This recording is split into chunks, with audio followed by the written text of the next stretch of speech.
आइए आपको पुत्रदा एकादशी कथा सुनाते हैं। राधे राधे। आरंभ करते हैं। कथा अनुसार युधिष्ठिर जी बोले, भगवान श्री कृष्ण आपने शुभकारी सफला एकादशी का वर्णन मुझसे पहले किया है। अब कृपा करके शुक्ल पक्ष की जो पौष महीने की एकादशी है उसका महत्व बताएं। उसका क्या नाम है, कौन सी विधि है तथा उसमें किस देवता का पूजन किया जाता है और क्या फल मिलता है, कृपया हम सभी को बतलाएं। तब भगवान श्री कृष्ण ने कहा, राजन, पौष के शुक्ल पक्ष की जो एकादशी है उसे बतलाता हूँ, कृपया सुनो। महाराज, संसार के हित की इच्छा से मैं इसका वर्णन कहता हूँ। राजन, पूर्वोक्त विधि से ही यत्न पूर्वक इसका व्रत करना चाहिए। इसका नाम पुत्रदा है। यह सब पापों को हरने वाली उत्तम तिथि है। समस्त कामनाओं तथा सिद्धियों की दाता भगवान नारायण इस तिथि के अधिदेवता हैं। चराचर प्राणियों सहित समस्त त्रिलोकी में इससे बढ़कर कोई दूसरी तिथि नहीं है। पूर्व काल की बात है, भद्रावतीपुरी में राजा सुकेतुमान नाम के राजा थे। उनकी रानी का नाम चंपा था। राजा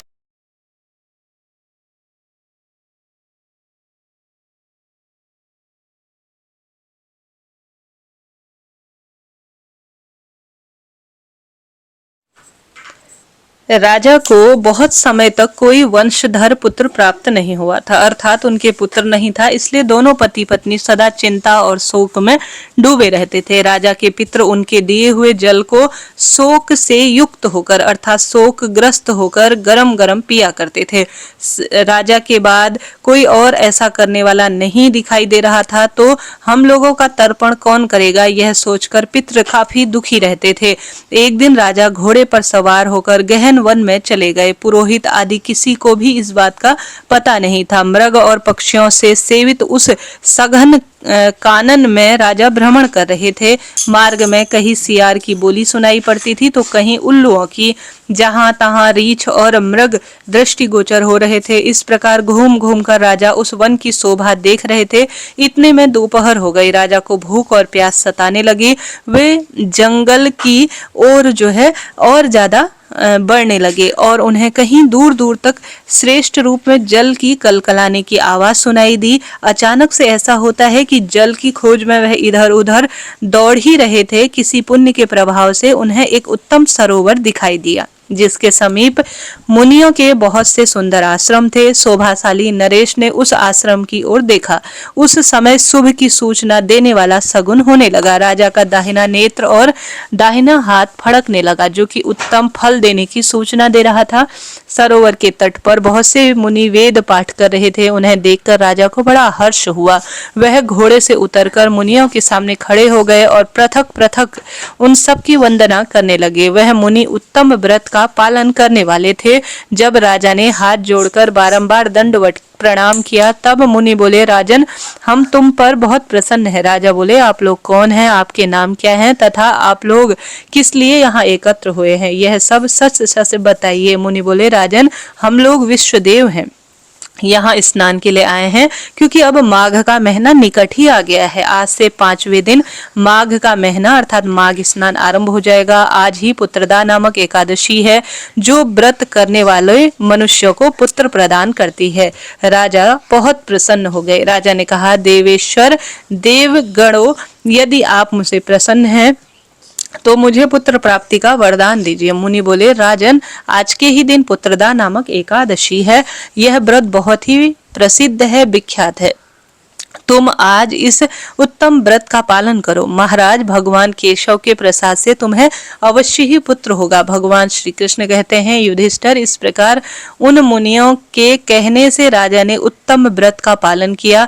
महर्षियों के उपदेश अनुसार विधि पूर्वक पुत्रदा एकादशी का अनुष्ठान किया गया। फिर द्वादशी को पारण करके मुनियों के चरणों में बारंबार मस्तक झुकाकर राजा अपने नगर आ गए। इसके उपरांत रानी ने गर्भ धारण किया। प्रसव काल आने पर पुण्य कर्म अनुसार राजा को एक तेजस्वी पुत्र प्राप्त हुआ, जिससे अपने गुणों से पिता को संतुष्ट किया तथा प्रजा का बहुत सुंदर पालन किया। इसलिए राजा पुत्रदा का उत्तम व्रत सभी को अवश्य करना चाहिए। पितृ देवता भी इससे प्रसन्न हो गए कि अब हमें जन्म जन्मांतर तक जो है कोई ना कोई जल, अन्न और वस्त्र दान में दिया गया। अर्थात वह पितृ देवता प्रसन्न हुए कि हमारा तर्पण करने वाला जो हमारा वंशज है वह धरती पर प्रकट हो गया है, क्योंकि वह दुखी रहा करते थे। इस प्रकार से जो भी पुत्रदा एकादशी व्रत करता है उनका जीवन कल्याणमय हो जाता है। भगवान कहते हैं, लोगों के हित के लिए तुम्हारे सामने मैंने इसका वर्णन किया। जो मनुष्य एकाग्र चित्त होकर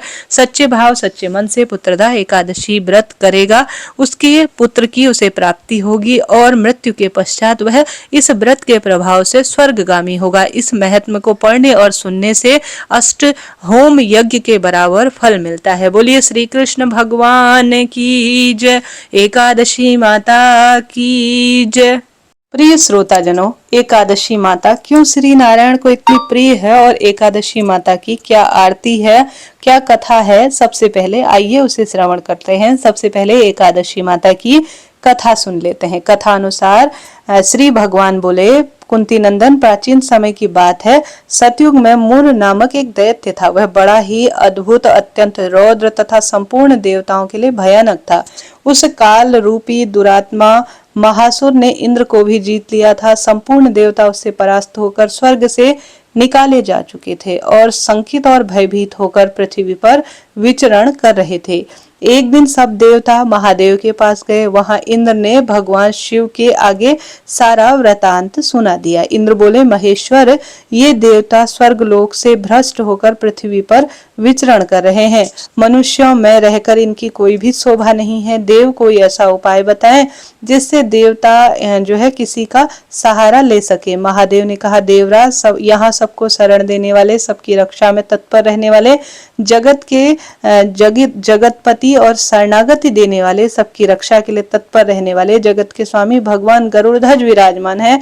वहां जाओ, तुम लोगों की वही रक्षा करेंगे। भगवान श्री कृष्ण कहते हैं, युधिष्ठिर महादेव की बात सुनकर परम बुद्धिमान देवराज इंद्र संपूर्ण देवताओं के साथ वहां गए। भगवान गदाधर क्षीर सागर में जल में सो रहे थे। उनके दर्शन करके इंद्र ने हाथ जोड़कर स्तुति आरंभ कर दी।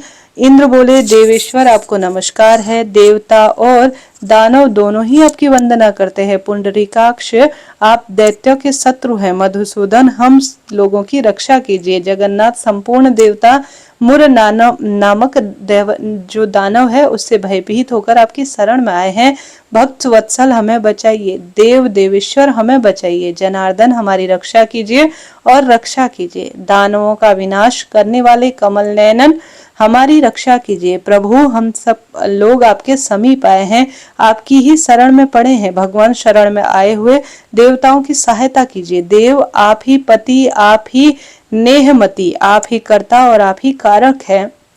आप ही लोगों की माता और आप ही इस जगत के पिता है। भगवान देवेश्वर, शरणागत वत्सल, देवता भयभीत होकर आपकी शरण में आए हैं। प्रभु, अत्यंत उग्र स्वभाव वाले महाबली मुर नामक दैत्य ने संपूर्ण जो है देवताओं को जीत कर इन्हें स्वर्ग से निकाल दिया है। इंद्र की बात सुनकर भगवान विष्णु बोले, देवराज, यह दानव कैसा है, इसका रूप और बल कैसा है तथा उस दुष्ट के रहने का स्थान कहाँ है? तब इंद्र बोले, देवेश्वर, प्राचीन काल में ब्रह्मा जी के वंश में यह महादैत्य अस्त्र शस्त्र के साथ उत्पन्न हुआ, जो कि बड़ा भयंकर है। इसका पुत्र मूर दानव के नाम से विख्यात हुआ। वह भी अत्यंत उत्कृष्ट, महापराक्रमी और देवताओं के लिए भयानक है। चंद्रावती नाम से उसकी प्रसिद्ध नगरी है, उसी में स्थान बनाकर वह निवास करता है। उस दैत्य ने समस्त देवताओं को परास्त कर स्वर्गलोक से बाहर कर दिया है। उसने एक दूसरे इंद्र को स्वर्ग पर बैठाया है। अग्नि, चंद्रमा, सूर्य, वायु, वरुण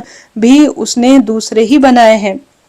और साथ ही, हे जनार्दन, मैं सभी बात जानता हूँ, उसे सब कोई दूसरे ही कर लिए हैं। देवताओं को तो उसने प्रत्येक स्थान से वंचित कर दिया है। इंद्र का कथन सुनकर भगवान जनार्दन को बड़ा क्रोध हुआ। वे देवताओं के साथ लेकर चंद्रावतीपुरी में आए। देवताओं ने देखा दैत्यराज बारंबार गर्जना कर रहा है। उससे परास्त होकर संपूर्ण देवता दशों दिशाओं में भाग गए। वह दानव भगवान विष्णु को देखकर बोला, खड़ा रह, खड़ा रहे। उसकी ललकार सुनकर भगवान के नेत्र क्रोध से लाल हो गए। वह बोले, अरे दुराचारी दानव, मेरी इन भुजाओं को देख।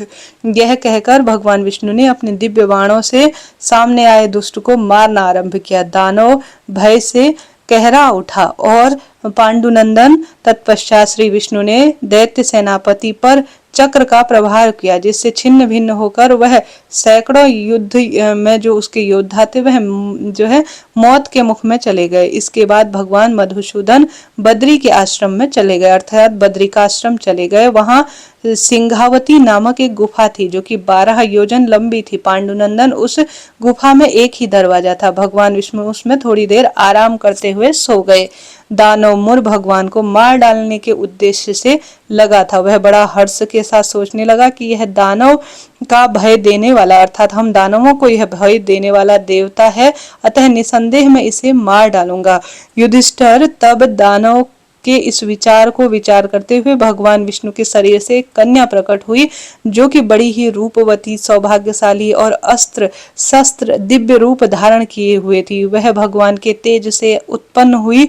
उनका बल और पराक्रम महातेजस्वी था। युधिष्ठिर तब दानव राज मुन ने उस कन्या को देखा। कन्या ने युद्ध का विचार कर दानव के साथ युद्ध करने के लिए ललकारा। युद्ध छिड़ गया। कन्या सब प्रकार की युद्ध कलाओं में निपुण थी। वह मुर नामक असुर के हुंकार मात्र से जो है उन्होंने उस जो एकादशी माता थी उन्होंने हुंकार मात्र से उस मुर नामक दैत्य को ढेर कर दिया और दानव के मारे जाने पर भगवान जाग उठे। उन्होंने दानव को धरती पर पड़ा देखा। पूछा, मेरा यह शत्रु अत्यंत उम्र और भयंकर था। उग्र स्वभाव होने के कारण हर कोई इससे डर रहा था। किसने इसका वध किया है? कन्या बोली, स्वामिन, आपके ही प्रसाद से मैंने इस महादैत्य का वध किया है। श्री भगवान ने कहा, कल्याणी, तुम्हारे इस कर्म से तुम तीनों लोकों में मुनि और देवता तुम्हारे बहुत सुंदर इस कार्य से आनंदित हो उठे हैं। अतः तुम्हारे मन में जैसी रुचि हो उस अनुसार कोई वर मानो।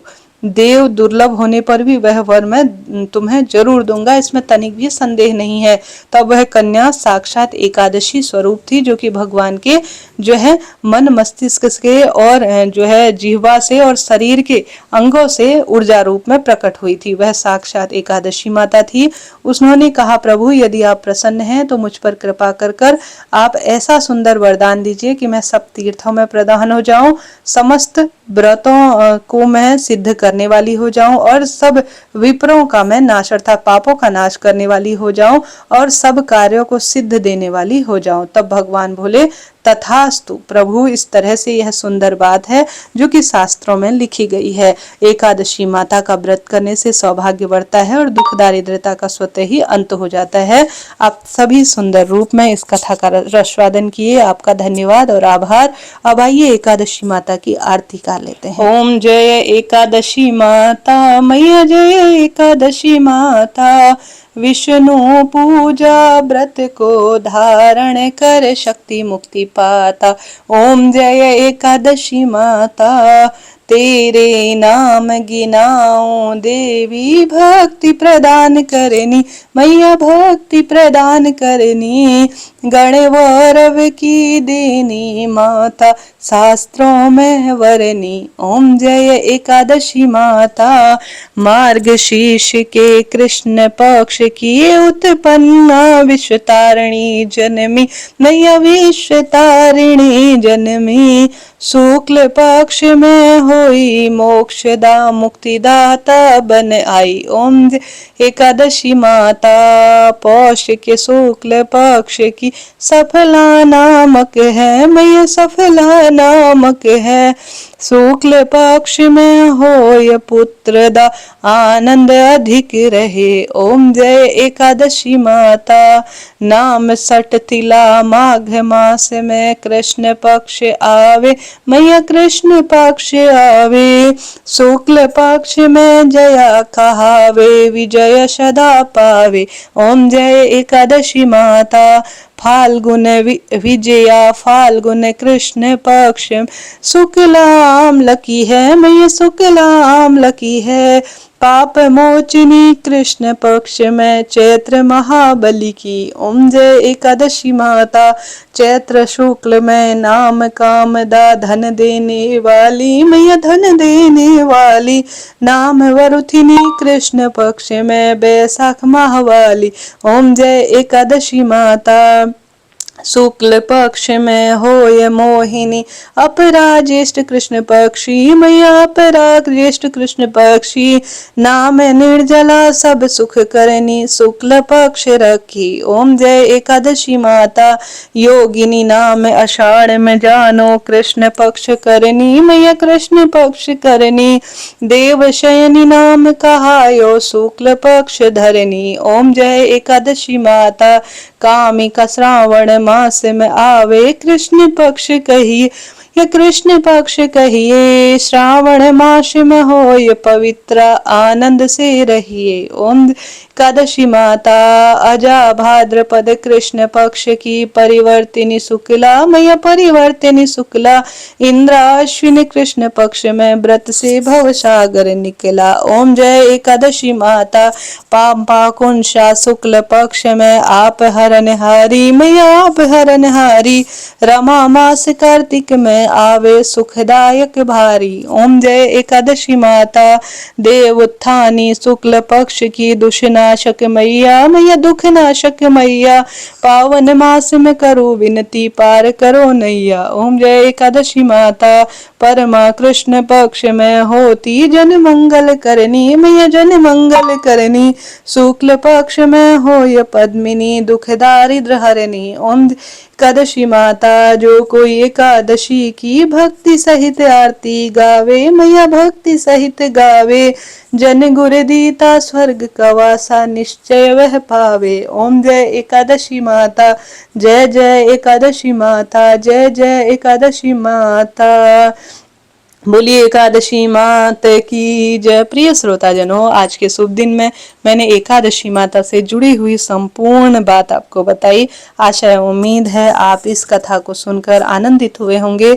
जरा सा भी वीडियो उपयोगी रहा हो तो एकादशी माता की जय कमेंट्स में जरूर लिखें और साथ ही वीडियो को चैनल को लाइक शेयर सब्सक्राइब करें। राधे राधे।